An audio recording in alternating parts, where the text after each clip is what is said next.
Step into the Eastern Woodlands in 1640, and the first thing you'll notice isn't the majesty of the ancient pines. It is the silence. Not the peaceful quiet of a nature documentary, but the heavy, suffocating stillness of a room where someone has just been murdered. The air smells of charred hickory and damp earth, but beneath it, there is the metallic tang of dried blood and the acrid bite of spent black powder. You've been sold a story of the North American interior as a vast, untouched Eden, a place where people lived in stagnant harmony with the trees until the European arrival broke the spell. It's a comfortable narrative, but it treats the indigenous people as characters in a fable rather than what they actually were. Master strategists, high-performance warriors, and cold-eyed geopoliticians. The woods were a chessboard, and by the mid-17th century, one side had decided to flip the table. They were the Haudenosaunee, the 5 nations of the Iroquois. They didn't just fight, they industrialized the hunt and weaponized grief.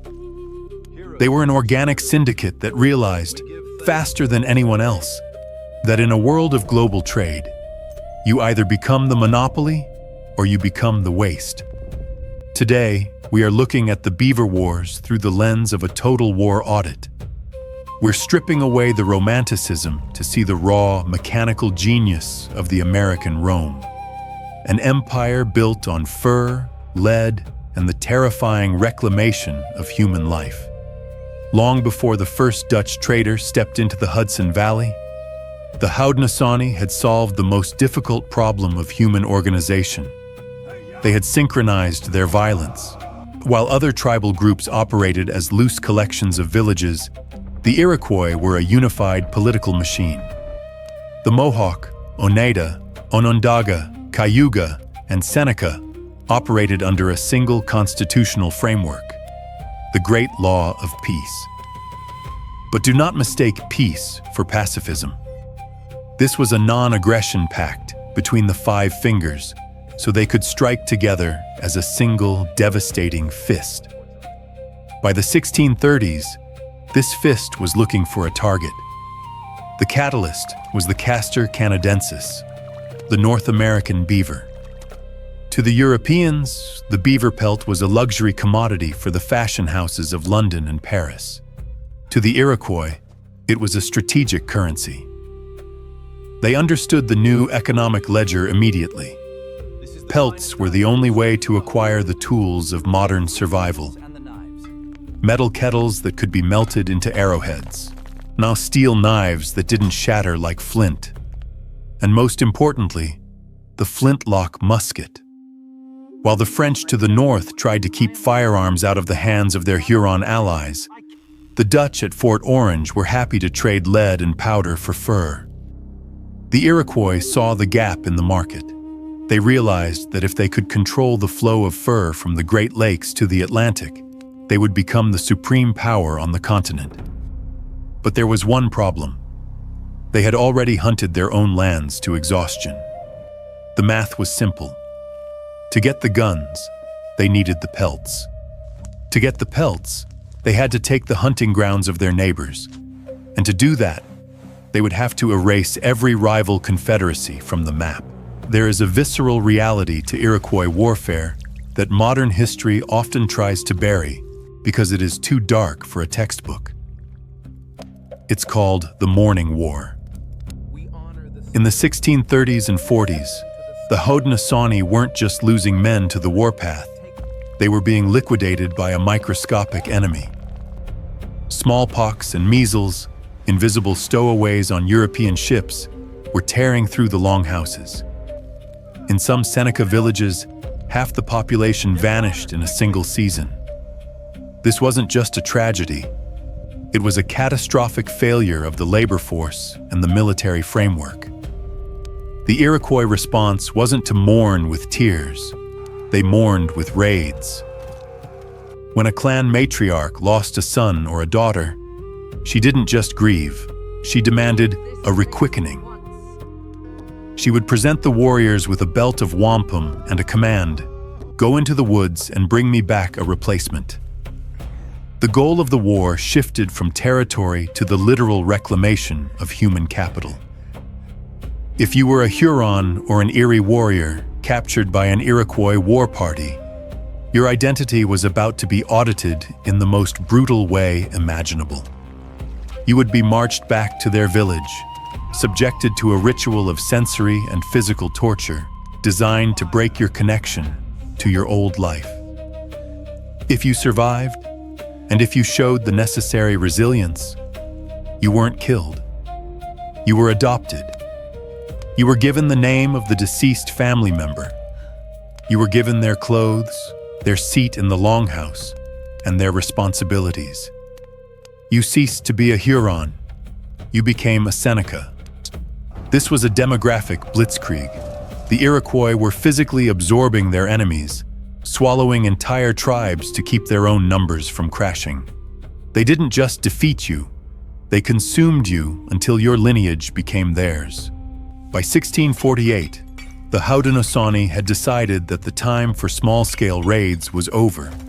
It was time for a total somatic liquidation of their primary rival, the Wendat Huron Confederacy. The Wendat were the kings of the northern trade, the middlemen for the French. They were numerous, well-fortified, and powerful. But the Iroquois had spent the last decade accumulating a terrifying arsenal. While the French priests were busy converting the Wendat and discouraging the use of heathen weapons, the Iroquois had acquired over 800 muskets from the Dutch. In the winter of 1649, the Iroquois did the unthinkable. In the deep, sub-zero cold of the Great Lakes winter, a time when war was supposed to be impossible, over 1,000 Mohawk and Seneca warriors moved north on snowshoes. This was a high-speed kinetic strike. They didn't wait for the spring. They hit the Wendat villages of St. Ignace and St. Louis while they were still in their winter slumber. The result was a slaughter that redefined the geography of the continent. The Iroquois didn't just take the furs. They burned the longhouses, destroyed the food stores, and executed the leadership. The Wendat Confederacy, a nation of 30,000 people, collapsed in weeks. The survivors fled into the freezing woods, dying of exposure or surrendering to the Iroquois to avoid starvation. The forest was no longer a home. It was a slaughterhouse. The Haudenosaunee had cleared the board. In the following years, they turned their attention to the Petun, the Neutrals, and the Erie. One by one, these ancient confederacies were erased. By 1655, the Iroquois had created a dead zone of hundreds of miles around their territory, a buffer of empty woods where no one dared to hunt without their permission. The Iroquois didn't achieve this empire through luck. They achieved it through a terrifying mastery of the environment and psychological warfare. They were the inventors of the forest guerrilla style that would haunt European armies for the next 2 centuries. A Mohawk war party didn't move like a line of soldiers. They moved like a shadow. They could travel 50 miles a day through the densest brush, peering out of the mist to deliver a devastating volley of lead and then vanishing before the smoke cleared. They utilized the tomahawk and the ball-headed club, a heavy wooden weapon designed to shatter a skull with a single kinetic impact. With a proficiency that turned every close-quarters encounter into a visceral nightmare. They weaponized fear. They would leave the bodies of their enemies in specific, horrifying displays along the river routes to ensure that any survivor who escaped would spread the message. The woods belong to the Haudenosaunee. The French, supposed masters of the New World, found themselves barricaded in their forts at Quebec and Montreal, unable to step 100 yards past the palisades without risking a knife to the throat. The Iroquois had effectively paralyzed a European superpower. By the late 1600s, The Iroquois had become more than just a tribal union. They were a sovereign power playing the English and the French against each other with the sophistication of a European cabinet. They created the Covenant Chain, a complex system of alliances that allowed them to dictate terms to the colonial governors. They understood that the Europeans were just another resource to be audited. They would trade with the English to spite the French, then sign a peace treaty with the French to keep the English in check.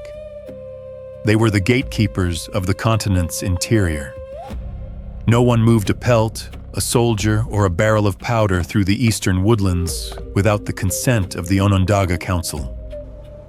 This wasn't a story of people being swept away by the tide of history. This was a story of a people who seized the tide, redirected it, and rode it to the height of imperial power.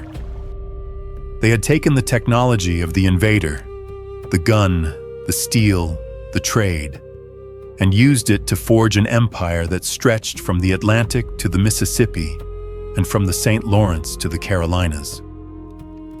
We like to talk about the clash of cultures as a process of European dominance. But for over a century, the reality was the exact opposite. The interior of North America was an Iroquois world. The very names of the places we inhabit, the Great Lakes, the Ohio Valley, are haunted by the memory of their blitzkrieg. The Beaver Wars were a cold, calculated administration of violence. The Haudenosaunee saw a world that was changing, and they decided to be the ones who defined that change. They didn't mourn the passing of the old ways. They built a new, terrifying framework of survival. They turned their grief into a motor and their economic need into a sword. In the end, the empire wasn't broken by the French or the English. It was broken by the same thing that broke every empire: internal friction and the overwhelming, grinding weight of a larger machine. But for 100 years, the Iroquois were the undisputed masters of the dark woods. When you walk through those forests today, remember that the ground beneath you was once the most contested ledger on Earth. The silence isn't natural. It was earned. It is the lingering echo of a century where 5 nations merged into one fist and decided that the forest would either be theirs or it would be empty. Picture the dead of winter in the Eastern Woodlands. The air is so cold it burns the lungs, and the snow-choked pines stand in absolute, heavy silence. Suddenly, that silence is violently shattered, not by the sharp crack of a flintlock musket, nor by the whistle of a war arrow, but by the concussive, earth-shaking roar of heavy artillery. A mortar shell arcs through the freezing air and detonates, sending lethal cast-iron shrapnel and splintered timber tearing through the tree line. We are taught that the 17th century in North America was defined by an unstoppable Iroquois blitzkrieg. The historical consensus paints the 5 nations as a supreme military force that rolled over the continent like an inevitable tide, erasing all indigenous opposition from the Great Lakes to the Atlantic. But the colonial archives hide a different reality. They hide the cold, mechanical truth of a people who stalemated the Iroquois war machine for 25 years. What happens when a society of apex hunters bypasses the colonial gatekeepers, acquires European cannons, fortifies their settlements with geometric precision, and dictates the terms of a global fur market? It ceases to be a skirmish in the woods. It becomes a technological dead end for an expanding empire. History is never what you think. To understand this anomaly, you must immediately strip away the myth of the primitive, uncalculating frontier. We are not looking at an Indian war. We are looking at a highly organized, ruthless conflict for control over the primary trade corridors of North America. And in this conflict, the Susquehannocks, known in the terrified dispatches of the Dutch as the Minquas, were absolute pragmatists. They were brilliant logistical operators who understood the brutal mechanics of the New World better than the Europeans who claimed to own it. The Dutch West India Company held a stranglehold on the Hudson River, funneling firearms exclusively to their Iroquois trading partners in the north, the Susquehannocks, dominating the massive watershed of the Susquehanna River to the south, realized a fundamental rule of survival. Bows and arrows could not secure a trade corridor against Dutch steel. They needed an engineering baseline. Instead of fighting a losing battle of attrition, the Susquehannocks simply bypassed the Dutch monopoly. In 1638, the Kingdom of Sweden established a colony on the Delaware River, New Sweden. The Swedes, commanded by the heavy-handed governor Johan Prince, were desperate for a foothold in the lucrative fur trade, but lacked the military manpower to push into the hostile interior. The Susquehannocks recognized this desperation and forged a highly lucrative, militarized syndicate. If you look at the trade manifests of New Sweden, you do not see trades for glass beads, brass kettles, or woven blankets. The Susquehannocks demanded a hard industrial currency. They traded prime beaver pelts by the thousands. In return, they did not just ask for basic hunting rifles. They demanded heavy-caliber matchlock and flintlock muskets, massive reserves of black powder, lead molds, and most crucially, heavy artillery, specifically iron swivel guns and small mortars. They essentially bought their own military-industrial complex. But owning a gun is useless if you cannot maintain it. The Susquehannocks actively sought out Swedish gunsmiths to train their own warriors in the maintenance of firing mechanisms, the casting of lead balls, and the precise measurement of powder charges. By the mid-1650s, they had transformed themselves into the most heavily armed indigenous force on the Atlantic seaboard. They did not fight like a disorganized band of raiders. They fought like a corporate military entity, utilizing European ballistic technology to secure total dominance over the southern trade arteries. By 1663, the Iroquois Confederacy recognized that the Susquehannock logistical monopoly was an existential threat. The Iroquois had exhausted the beaver populations in their own trapping grounds. To survive the global economic market, they had to push south. They decided to permanently liquidate the Susquehannock anomaly. The western nations of the Confederacy, the Seneca and the Cayuga, amassed a strike force of 800 elite warriors. In the context of 17th century North America, an 800-man indigenous army was a staggering projection of power. This was the ultimate kinetic payload of the era, a force that had recently wiped the Huron and the Erie nations completely off the map.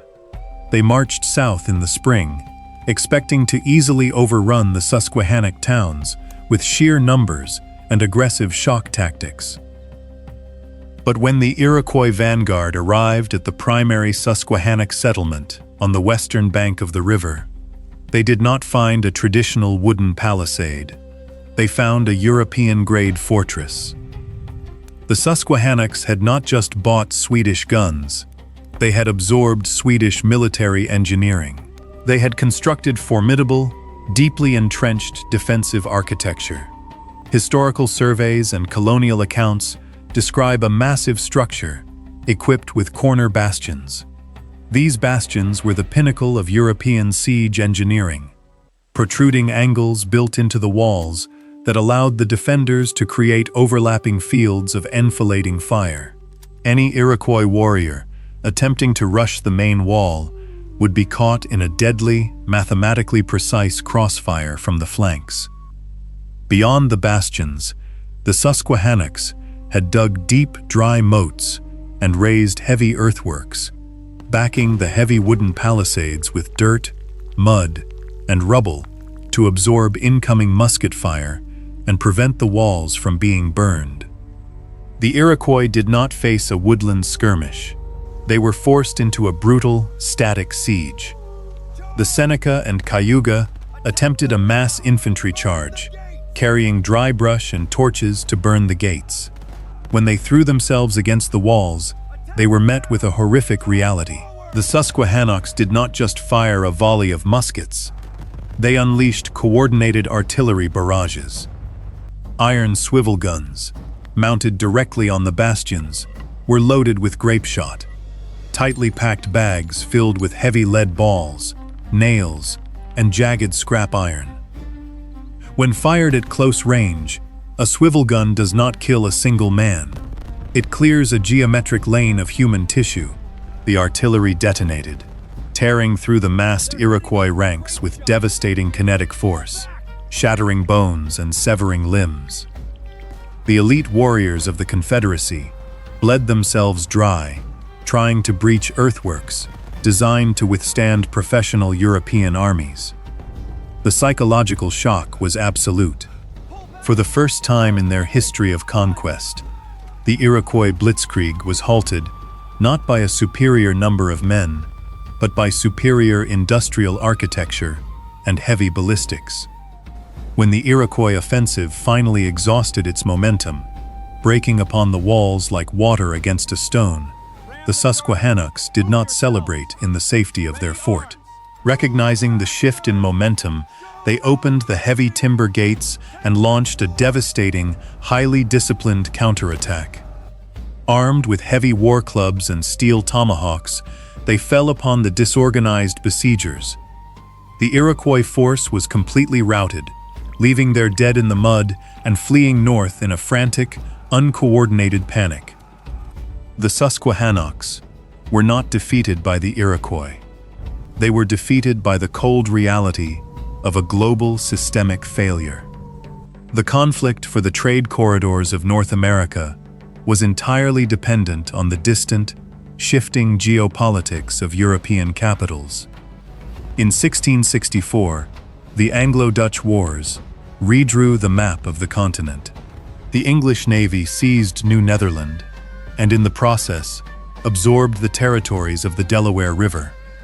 The Swedish colony was already gone, swallowed by the Dutch, and now the English controlled everything from Boston to Virginia.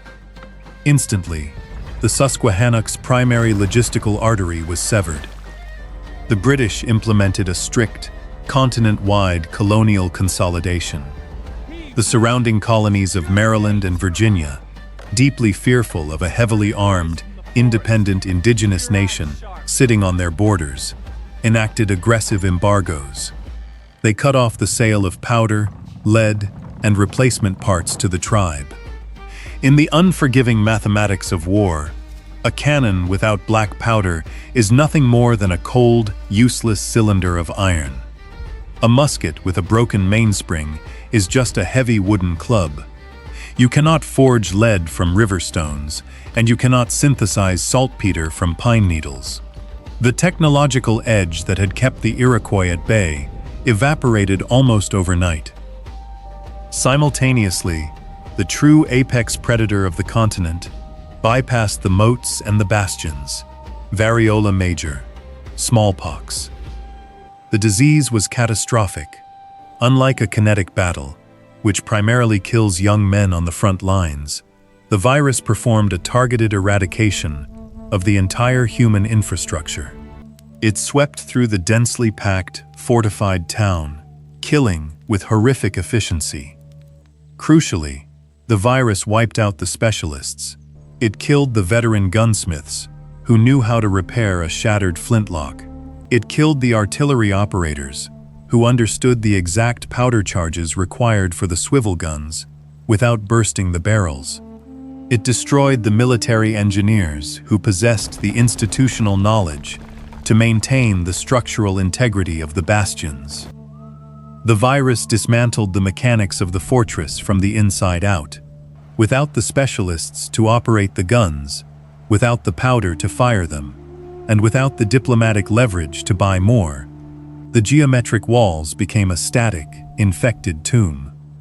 Weakened by demographic collapse and starved of ammunition, the remnants of the Susquehannocks were eventually forced to abandon their great fort, falling victim to a renewed, relentless, Iroquois offensive in the 1670s. History is a cold, brutal game of endurance. The Susquehannocks were a terrifying anomaly in the system of 17th century warfare. They played the game of European logistics and ballistics better than the colonists themselves, proving that a native nation could adapt to the industrial age, build defensive superstructures, and fight an expanding empire to an absolute, bloody standstill.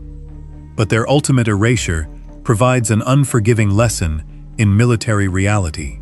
You can possess the finest artillery, you can build the most advanced architecture on the continent, and you can field the most disciplined soldiers.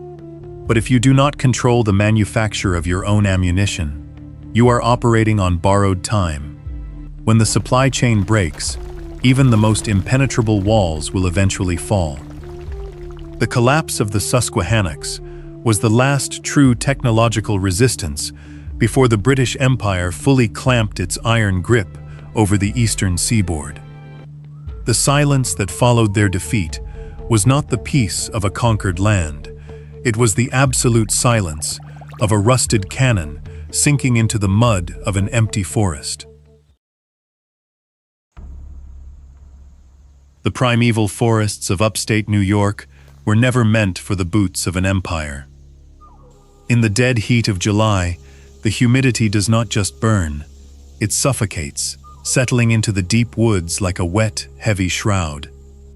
Through this claustrophobic green hell, a column of men stretches for miles. But these are not frontiersmen in buckskin. These are the Compagnies Franches de la Marine, the elite, professional infantry of King Louis XIV of France. They are marching through a stagnant, mosquito-choked swamp, wearing heavy, long-skirted coats of white and blue wool, weighed down by 50 pounds of gear, hauling massive matchlock and flintlock muskets. They are sweating, dying of thirst, and cursing the impenetrable brush that tears at their pristine uniforms. They are the most advanced, disciplined military machine on the planet, and they are marching blindly into a geographical meat grinder. We are taught that the conquest of North America was a steady, inevitable march of European military supremacy. We are told that regular armies with their drums, their linear tactics, and their disciplined volleys easily swept aside the indigenous resistance. But the archives tell a much darker story.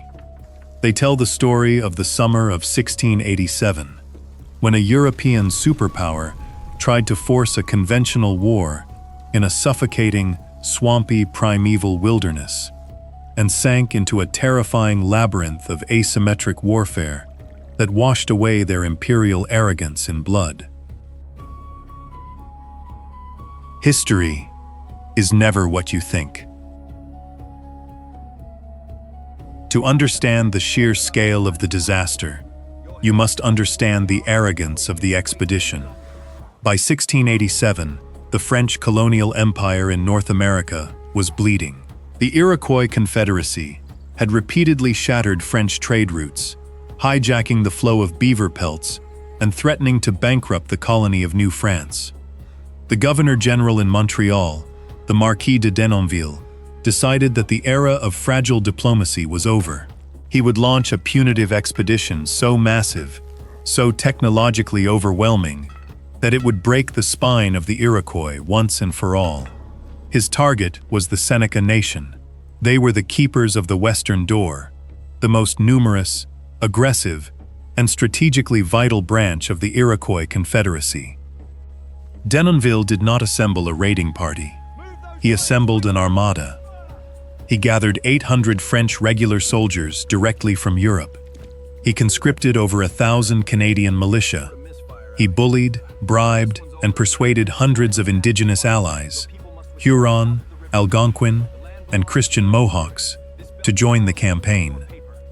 In total, an army of nearly 3,000 men boarded hundreds of flat-bottomed bateaux and birch-bark canoes and rowed across the vast, treacherous expanse of Lake Ontario. The logistical effort was staggering. They carried massive brass cannons, thousands of pounds of black powder, and tons of salted pork. It was the largest European military force ever projected into the interior of the continent. When they landed on the southern shore of Lake Ontario, at Iroquois Bay, Denonville ordered his men to construct a heavy stockade to protect the boats. Then, the drums beat the advance. The elite infantry formed their columns, shouldered their weapons, and marched south into the dense canopy of the Seneca homeland. They expected the Seneca to cower behind wooden palisades, waiting for the French cannons to blast them into submission. They expected a siege. The Seneca had no intention of fighting a siege. They intended to fight a haunting. The Seneca had watched the French armada cross the lake.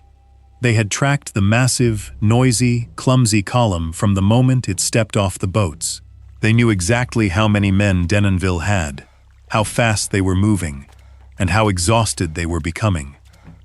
The French military doctrine dictated that soldiers march in tight formations, shoulder to shoulder, maintaining discipline. In the open fields of Flanders, this tactic was devastating. In the untamed forests of North America, it was a death sentence. The trail leading to the Seneca capital was not a wide road. It was a narrow, winding path that snaked through deep ravines, dense thickets of briar, and muddy swamps. The 3,000-man French column was forced into a thin, vulnerable line, stretching for miles. Communication from the vanguard to the rear guard was virtually impossible. On July 13, 1687, the temperature soared. The French regulars, clad in thick wool, were dropping from heat exhaustion. The air was thick with horseflies and mosquitoes. The men were blinded by their own sweat, hacking through the undergrowth, their heavy muskets snagging on every vine. A few miles from the main Seneca town, near the modern-day town of Victor, New York, the trail descended into a deep, muddy defile, flanked by steep, heavily wooded hills and a dense cedar swamp. It was a textbook geographic choke point. Wading in the thick, humid brush on both sides of the trail were 800 Seneca warriors. They had not built a wall. They had seamlessly integrated themselves into the foliage. They smeared their skin with mud to mask their scent and their visual signature. They lay perfectly still in the suffocating heat, their fingers resting on the triggers of English-traded Dutch muskets. They let the French indigenous scouts pass. They let the Canadian militia pass. They waited until the core of the French column, the pristine, elite regulars of the Marine, were directly at the bottom of the ravine, bogged down in the mud, completely surrounded by elevated, invisible positions. Then, the woods detonated. There was no warning, no war cries, just a sudden, deafening roar of overlapping musket fire from the trees. Hundreds of heavy lead balls slammed into the French column simultaneously. The first volley was absolutely devastating. Officers on horseback were the primary targets. They were shot out of their saddles, their horses screaming and thrashing in the mud, instantly decapitating the French chain of command. The psychological shock of an ambush in a dense forest is incomprehensible to a soldier trained for open-field combat. When the Seneca fired, the black powder generated massive clouds of thick, acrid white smoke. The dense canopy of the trees trapped the smoke in the ravine. Within seconds, the French soldiers were plunged into a blinding, choking fog. They could not see the enemy. They could barely see the man standing next to them. They could only see the muzzle flashes erupting from the phantom brush. Panic, the ultimate enemy of the professional soldier, seized the French lines. The regulars attempted to execute the maneuvers they had drilled in Paris. They tried to form firing lines. They raised their heavy muskets and fired blind, perfectly synchronized volleys directly into the empty leaves. They were shooting at smoke. Worse, in the chaos and the fog, the French lines lost all spatial awareness. As the Canadian militia and the Indigenous allies tried to fall back and regroup, the terrified French regulars mistook them for the Seneca. The French began firing on their own men. Friendly fire tore through the ranks. The discipline of the Compagnies Franches de la Marine completely shattered. Men broke ranks, threw down their heavy muskets, and tried to claw their way backward out of the swamp. The most powerful army in the world was dissolving into a terrified, screaming mob in the mud. The Seneca dropped their empty muskets, drew their steel-trade tomahawks, and descended from the hills into the smoke to finish the rout. If the battle had relied solely on the European troops, Denonville's entire command would have been liquidated in that swamp, their bones left to sink into the peat. What saved the French Empire that day was not French tactics, nor French steel. It was the very people they viewed as savages. Denonville's indigenous allies, the Huron, the Algonquin, and the Christian Mohawks, did not panic. They understood the grim, brutal mechanics of woodland warfare. While the French regulars were shooting each other in the smoke, the Allied warriors dropped their packs, took to the trees, and met the Seneca head-on. The combat devolved into savage, hand-to-hand kinetic trauma. It was a war of knives, ball-headed war clubs, and hatchets in the blinding fog. The Allied warriors fought with a ferocity that stunned the French officers. They anchored the flanks, preventing the Seneca from completely encircling and annihilating the retreating French infantry. The Canadian militia, accustomed to the harsh realities of the frontier, eventually rallied and joined the counterattack, using the trees for cover instead of standing in rigid, suicidal lines. Facing a highly organized, lethal resistance from their indigenous peers, and having achieved their primary objective of inflicting massive psychological and physical damage, the Seneca executed a flawless tactical withdrawal. They gathered their dead and wounded, melted back into the deep woods, and vanished as quickly as they had appeared. The firing stopped. The smoke slowly drifted up through the canopy. The French regulars were left standing knee-deep in swamp water, surrounded by their dead, their pristine uniforms soaked in blood and mud. They had survived, but their illusion of imperial invincibility had been permanently shattered. Denonville quickly declared the ambush a victory, citing the fact that the Seneca had ultimately retreated from the field. It was the desperate spin of a commander, trying to justify a catastrophic tactical humiliation. The French army spent the next 2 days cowering in a fortified camp, terrified of a second ambush. When they finally summoned the courage to march on the Seneca capital at Ganondagan, they found it abandoned and burning. The Seneca, executing a flawless scorched earth strategy, had set fire to their own longhouses and retreated to the east, refusing to give the French the satisfaction of a siege. Denonville spent the next week waging war on vegetables. Unable to catch the Seneca warriors, the massive French army was reduced to hacking down cornfields with their swords and slaughtering the Seneca's massive herds of domesticated pigs. They burned an estimated 1.2 million bushels of stored and standing corn. Denonville believed that by destroying their food supply, he had crippled the Seneca nation. He was wrong. He had only succeeded in pissing them off. The logistics of the French retreat were a nightmare. The army had exhausted its own supplies. Dysentery ripped through the ranks, brought on by drinking stagnant swamp water and a lack of sanitation.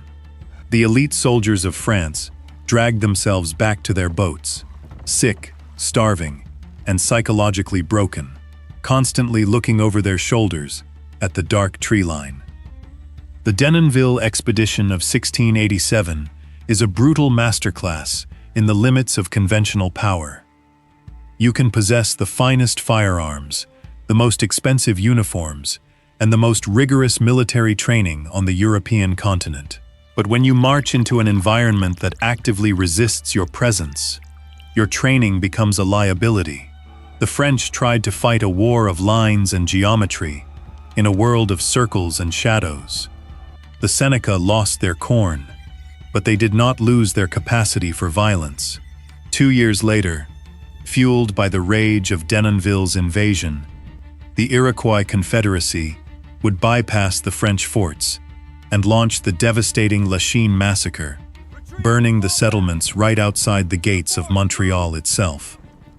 The green hell of upstate New York proved that an empire's reach is dictated strictly by the limits of its logistics and its adaptability. The French regulars learned the hard way that in the deep woods, a silk flag and a brass cannon mean absolutely nothing when the trees themselves start shooting back. Picture the twilight forests surrounding the Great Lakes in the dead of winter. A freezing, heavy fog clings to the black pines. The only sound is the sharp crack of frost-brittle branches. An Iroquois war party, the absolute, undisputed apex predators of the 17th century frontier, moves cautiously through the timber, tracking their quarry. They are confident. They have exterminated entire nations. They believe they are the masters of the woods. Suddenly, from the absolute darkness of the tree line, a blinding flash of musket fire erupts. Then another, and another. There are no screaming war cries. There is no glorious cinematic charge. There is simply a cold, methodical execution from the shadows. The Iroquois vanguard drops into the freezing mud, their chests shattered by heavy lead balls, entirely unable to see the men who are killing them. The Iroquois vanguard drops into the freezing mud. They had erased the Erie and the neutral nations from the map, absorbing their survivors to fuel an endless war machine. Their military blitzkrieg was considered an unavoidable, continent-spanning force of nature. But when the Iroquois turned their sights to the north and west, intent on securing a total monopoly over the Great Lakes, they slammed into an unforgiving, impenetrable wall. They marched into the freezing fog, expecting to find just another victim to liquidate and absorb. Instead, they collided with a nation that had weaponized its very existence, turning millions of acres of wilderness into a gargantuan, inescapable logistical trap. History is never what you think. To understand how an unstoppable empire is broken, you must first discard the misconception that the Ojibwe triumphed simply because they acquired European firearms. Other tribes had guns. The Susquehannocks bought cannons and built geometric fortresses. The Ojibwe did something far more devastating. They bought time, and they traded in the currency of geography. The homeland of the Ojibwe, stretching across the Laurentian Shield through modern-day Ontario, Minnesota, and Wisconsin, is not a traditional, navigable forest. It is a hostile, labyrinthine matrix of millions of interconnected lakes, bottomless bogs, known as muskeg, jagged granite outcroppings, and incredibly dense taiga. The Iroquois military doctrine was built on swift, aggressive mobility. They utilized the clear, deep river systems of New York to launch lightning-fast canoe raids, followed by overwhelming mass infantry assaults on the static, wooden palisades of their enemies. But in the flooded, freezing taiga of the Ojibwe, that doctrine completely fractured. The Ojibwe did not fight alone. They operated within an ironclad military and political syndicate known as the Council of Three Fires. This was not a loose, temporary tribal affiliation. It was a highly organized, functional division of labor designed for total systemic survival. The Ottawa, controlled the trade networks and diplomacy, acting as the merchant marines of the lakes. The Potawatomi managed the southern supply lines and agricultural backing. The Ojibwe served as the kinetic fist of the alliance, the heavy infantry of the north. When the Iroquois destroyed the Huron Confederacy in 1649, They eliminated France's primary trading partner. The French colonial economy in North America was immediately pushed to the brink of absolute bankruptcy. Warehouses in Montreal sat empty. The Ojibwe saw the vacuum and stepped directly into it, offering the desperate French a cold, pragmatic transaction. The Ojibwe would assume total responsibility for protecting the northern trade corridors and delivering the beaver pelts. In exchange, the French would provide them with direct, unrestricted access to muskets, powder, and lead, without the diplomatic haggling that usually accompanied European trade. It was the birth of a fiercely independent military-industrial alliance, fueled by French steel and anchored in the deepest swamps of the continent.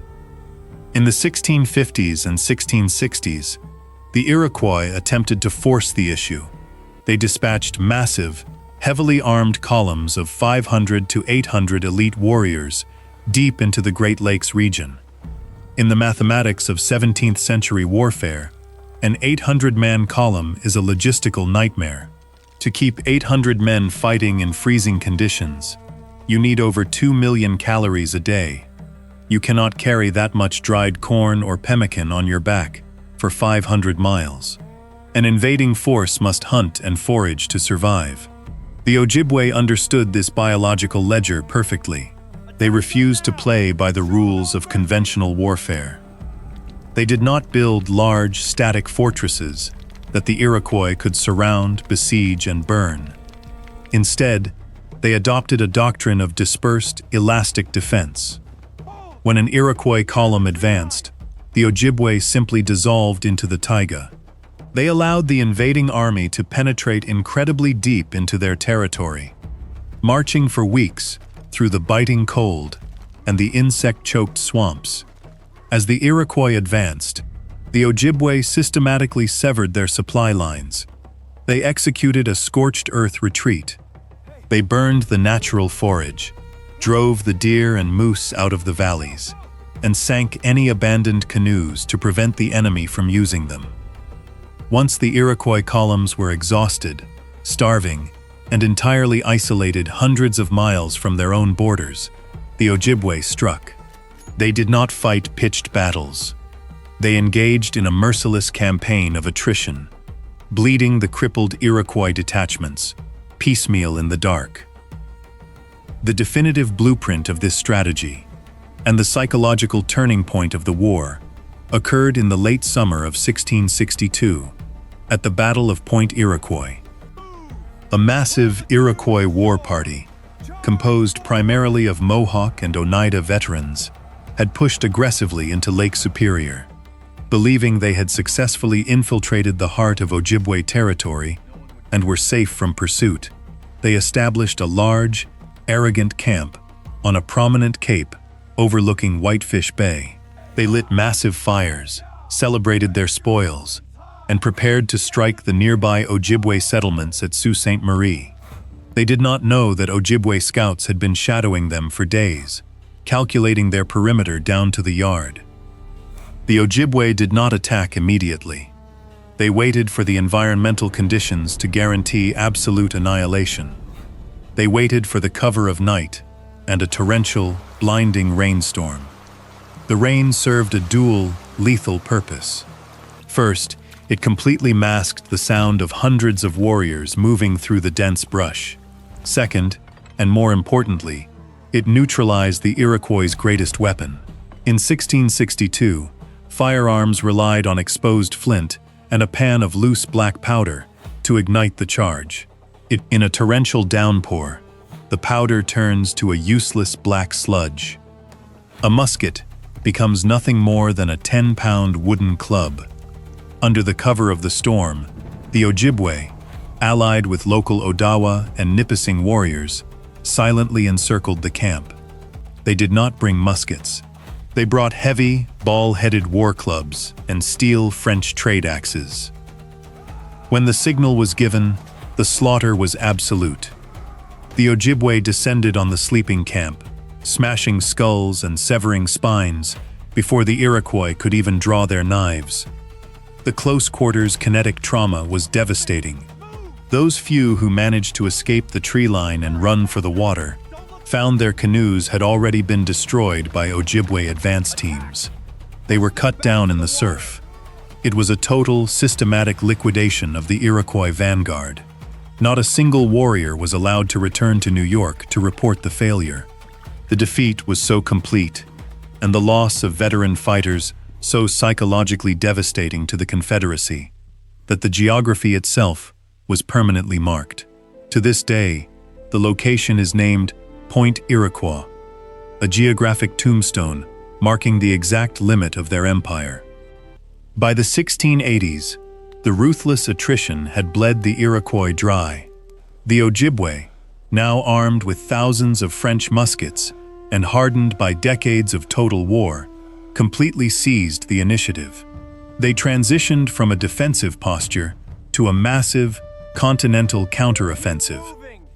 They began to methodically hunt the Iroquois, pushing them entirely out of the conquered territories of southern Ontario and the lower peninsula of Michigan. This was no longer a defense of their homeland. It was a highly organized, ballistic clearing operation. The Iroquois were forced to retreat back across the Niagara River, abandoning decades of bloody conquests.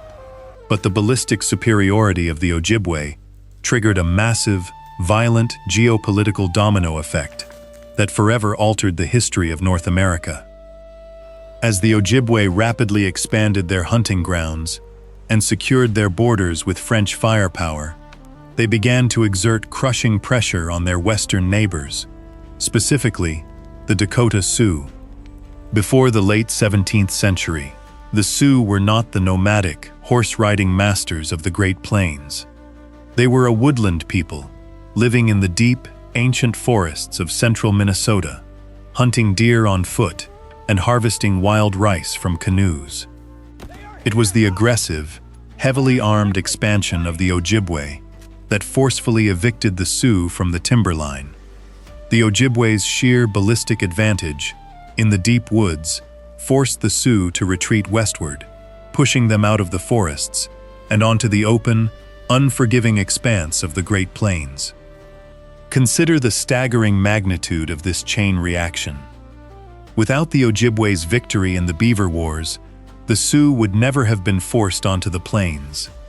They would never have encountered the vast herds of bison or adopted the feral Spanish horses, the entire iconic image of the Plains Indian warrior. The very existence of leaders like Crazy Horse and Sitting Bull, the battles of the Little Bighorn and Wounded Knee, was the direct, unintended consequence of the Ojibwe clearing their own borders with French lead. The Ojibwe literally redrew the ethnic, cultural, and military map of the American interior. By the turn of the 18th century, the staggering reality of the war had set in. The Iroquois Confederacy, once the most feared military apparatus on the continent, was completely exhausted. Their population had been decimated by constant warfare and disease. They had been bled from the south by the artillery of the Susquehannocks, and their northern ambitions had been violently, systematically dismantled by the Ojibwe and the Council of Three Fires. The Iroquois were forced to the negotiating table.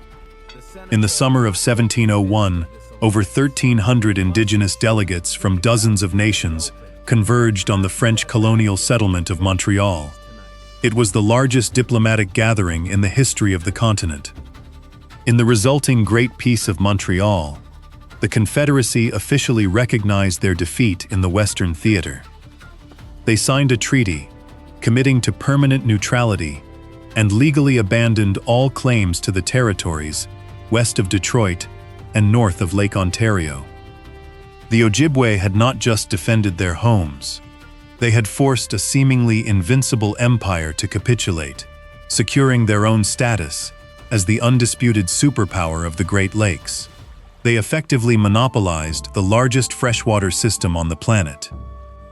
We live in a culture that readily remembers the Iroquois and the Sioux, but the popular consciousness has largely forgotten the Ojibwe. Why? Because the Ojibwe played the smartest, most pragmatic game in the history of the frontier. They did not engage in suicidal, open-field collisions with European armies. They did not make themselves a static target for colonial cannons. Instead, they seamlessly integrated European industrial technology into their own brutal, natural landscape. The fortresses of the Susquehannocks proved that European engineering could temporarily hold back an empire, but the Ojibwe proved something far more dangerous: a profound mastery of geography, combined with ruthless logistics, caloric mathematics, and asymmetric warfare, possesses the power to break an empire entirely. They fought a war of pure, unadulterated endurance. And when the heavy, black smoke of the Beaver Wars finally dissipated, the Iroquois Confederacy, the supreme conquerors of the 17th century, were forced to sign a peace treaty dictated by the very people they had once considered their prey